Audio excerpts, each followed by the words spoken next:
प्यारे बच्चों, सुप्रभात। आज की कक्षा में आपका स्वागत है और मैं उपेंद्र आज आपके सामने समास के बचे हुए 3 भागों को पढ़ाने जा रहा हूं। सभी बच्चे ध्यानपूर्वक इस पाठ को पढ़ेंगे और इस भाग को समझेंगे।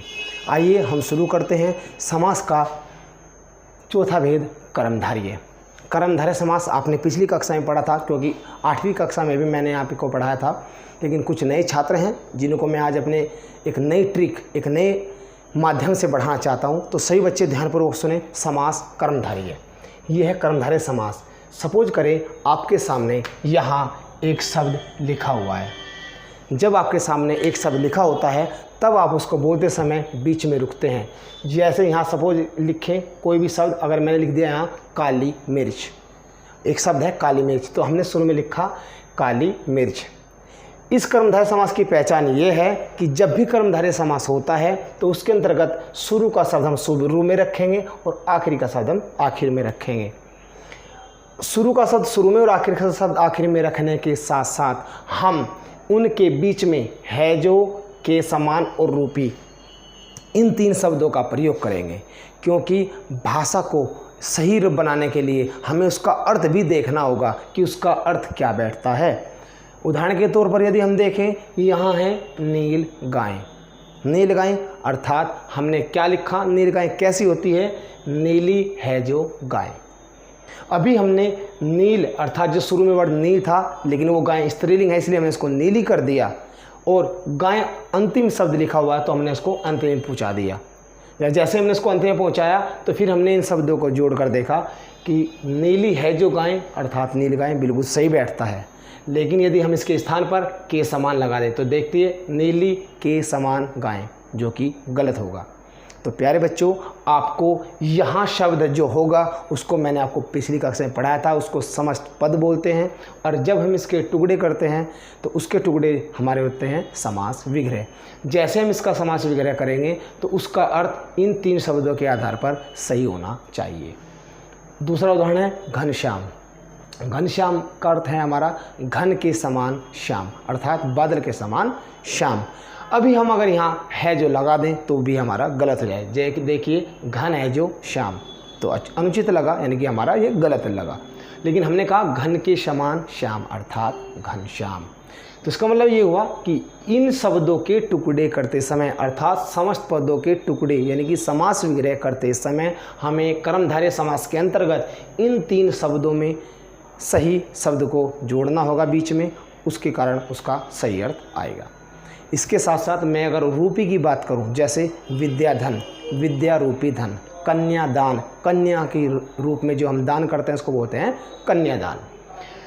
बहुब्रीहि समास, बहुब्रीहि समास की खास पहचान आज आपको मैं बताने वाला हूं। बहुब्रीहि समास में आपको क्या देखना है, बहुब्रीहि समास में आपके सामने जैसे ये हमारा नील गाय या घनश्याम शब्द लिखा हुआ है, ये हमारा पहला पद होता है अर्थात हमारा फर्स्ट स्टेप होता है। फिर हम इसको समास विग्रह कर देते हैं यानी कि इसके टुकड़े कर देते हैं तो वो हमारा दूसरा पद हो जाता है अर्थात हमारा सेकंड स्टेप हो जाता है।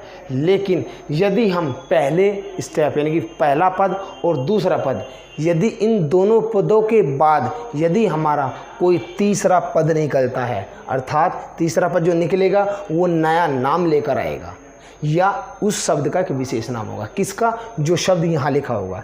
जैसे अगर उदाहरण के तौर पर घनश्याम हमारा कर्मधारय में था, लेकिन यही कर्मधारय का उदाहरण यदि मैं बहुब्रीहि में के अंतर्गत लिख दूँ तो यहाँ घनश्याम, घन के समान श्याम। आपने देखा के समान यहाँ भी है, के समान यहाँ भी है, लेकिन के समान की कोई परिभाषा हम आपके सामने नहीं दे रहे हैं क्योंकि के समान केवल शब्द के अर्थ को सही बना रहा है।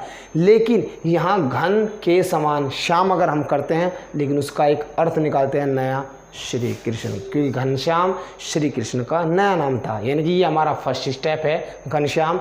ये हमारा जो यहाँ तक आया ये हुआ हमारा सेकंड स्टेप, और इस फर्स्ट स्टेप का नया नाम क्या निकलता है, श्री कृष्ण। ऐसे ही दूसरा उदाहरण है दशानन। ये हमारा फर्स्ट स्टेप यानी कि हमारा पहला पद है। 10 हैं आनंद जिसके, आनंद अर्थात मुख, जिसके 10 मुख होते हैं। अब दशानन किसे कहते हैं, दशानन कहते हैं रावण को। आपने देखा दशानन का एक नया अर्थ निकलता है रावण। प्यारे बच्चों, मैं आपके सामने आज इसकी एक और इम्पोर्टेंट जो है ट्रिक बता रहा हूँ।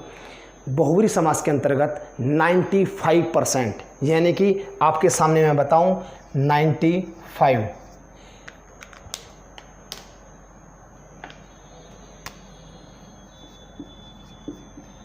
इतने प्रतिशत देवताओं के नाम आते हैं और 5% हमारे राक्षस के नाम आते हैं। यानी कि इनमें हमारे 95% जितने भी देवताओं के नाम आते हैं वो हमारे सारे बहुब्री के अंतर्गत आते हैं। राक्षस के नाम भी हमारे 5% है, लेकिन इन 5% में राक्षस के अलावा और भी अन्य नाम भी आ सकते हैं। जैसे यदि मैं कहूँ पद्मा, पदम आ, पदम होता है कमल, आ यानी कि आसन, कमल है आसन जिसका। कमल आसन किसका होता है? कमल आसन लक्ष्मी का होता है। जैसे आप कहें बजरंगी, बजरंगी होता है वज्र के समान अंग वाले, तो बजरंगी किसको कहते हैं हम? हनुमान को, अर्थात हनुमान। तो आपने देखा बजरंगी का एक नया नाम निकला, हनुमान। ऐसे ही आप बहुत सारे नाम कह सकते हैं, जैसे चंद्रशेखर, चंद्रशेखर अर्थात चंद्र अर्थात चंद्रमा, शेखर अर्थात शिखा यानी कि चोटी। चंद्रमा है शिखर पर जिसके, यहाँ चंद्रमा किसके शिखर पर है? शिव के है। ऐसे ही आप उन्हें दूसरे नामों से भी जानते हैं, जैसे बाग अंबर, बाग अर्थात बाग, अंबर अर्थात वस्त्र, बाग के समान वस्त्रों वाले, जो जिन्होंने अपने शरीर पर बाग के वस्त्र पहने हुए, कौन है वो? शिव हैं। ऐसे ही गंगाधर, गंगा को धर अर्थात धारण करने वाले हमारे शिव हैं। तो प्यारे बच्चों, जितने भी नए नाम आएंगे आपके, वो आपके बहुब्री समास के अंतर्गत आते हैं। ठीक है प्यारे बच्चों, मुझे उम्मीद है कि आपके सब समझ में आ गया हो।